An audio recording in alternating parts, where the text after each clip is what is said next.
In the heart of Tottenham, North London, on May 5, 1988, Adele Laurie Blue Adkins came into the world. Her mother, Penny Adkins, was just 18 years old, navigating life as a single parent after her father, Mark Evans, left when Adele was only 2.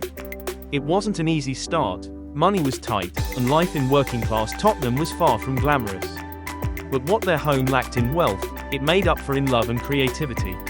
Penny was fiercely devoted, nurturing Adele's passions from a young age. Adele grew up surrounded by music. The soulful sounds of Ella Fitzgerald, Etta James, and Roberta Flack filled the home, while the pop anthems of the Spice Girls sparked her playful side.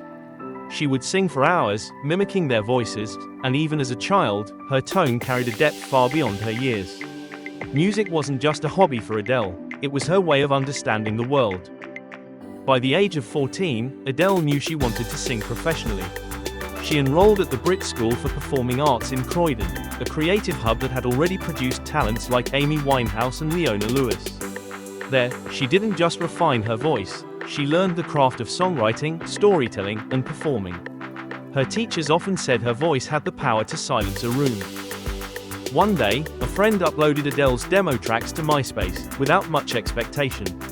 But fate stepped in. The songs caught the attention of Richard Russell at XL Recordings, and before she knew it, Adele was sitting in a record label's office, pen in hand, signing her first contract. At just 18, her dreams were beginning to take shape. In 2008, Adele released her debut album, 19, named after the age she was when she wrote it. The record was an intimate collection of songs, tender, soulful, and raw. Hometown Glory painted a vivid picture of her London roots, while Chasing Pavements revealed her storytelling genius. The world took notice. She quickly became one of Britain's brightest new stars, winning the Critics' Choice Award at the Brits and 2 Grammys, including Best New Artist. But behind the glamour, Adele was still adjusting to the idea of fame. She wasn't chasing it, she simply wanted to sing. Yet fame was coming for her, and fast.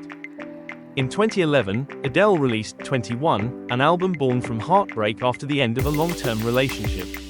She poured her pain into every lyric, every note, and the world felt it.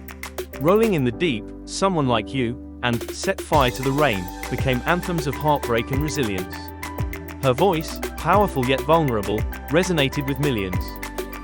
21 didn't just sell albums, it made history. Over 31 million copies sold worldwide, 6 Grammy Awards, and countless sold-out tours cemented Adele's place among music legends.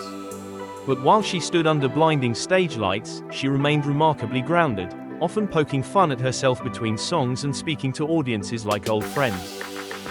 In 2011, Adele began a relationship with Simon Konecki, a philanthropist who offered her stability outside of the whirlwind of fame. In 2012, they welcomed their son, Angelo, a new chapter that Adele has called her greatest joy. But balancing global superstardom with motherhood was far from easy. She often spoke about missing home while on tour and the struggle of being away from her child. On top of it all, she faced a major health scare. Vocal cord hemorrhages forced her to undergo surgery in late 2011, raising fears that she might never sing the same again. The recovery was slow, but Adele emerged stronger, determined to protect her gift. After a 3-year break, Adele returned in 2015 with 25. The first single, Hello, shattered records, becoming the fastest-selling digital single in history. The album once again dominated charts worldwide, and her Bond theme, Skyfall, had already earned her an Oscar, a Golden Globe, and a Grammy. Audiences were reminded why they fell in love with her in the first place. Her voice carried emotion like no other, and her songs felt like conversations with an old friend. In 2019, Adele and Simon Konecki quietly separated, finalizing their divorce in 2021. The split was painful, but it became a turning point in her personal journey. She embraced fitness, focusing on her health, and lost over 100 pounds, not for the public eye, but for herself. In interviews, she stressed that the change was about strength and well-being, not image. She began writing again, not just about love and loss, but about self-discovery and healing. It was a different kind of honesty, one that would define her next chapter. In November 2021, Adele released 30, her most personal and introspective album to date. Songs like Easy on Me and I Drink Wine felt like entries from her diary, exploring themes of divorce, motherhood, and personal growth. Fans didn't just listen, they related. Her Las Vegas residency, Weekends with Adele, showcased her unmatched vocal ability, her sharp sense of humor, and her ability to make even the largest venues feel intimate. Adele has sold over 120 million records, won 16 Grammys, an Oscar, a Golden Globe, and an Emmy, just one step away from the rare EGOT status. But beyond the awards, it's her authenticity that has kept her beloved.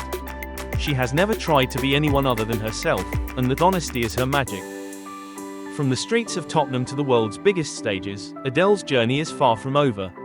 And as long as she sings, we'll keep listening, because when Adele opens her heart through song, the world can't help but feel it.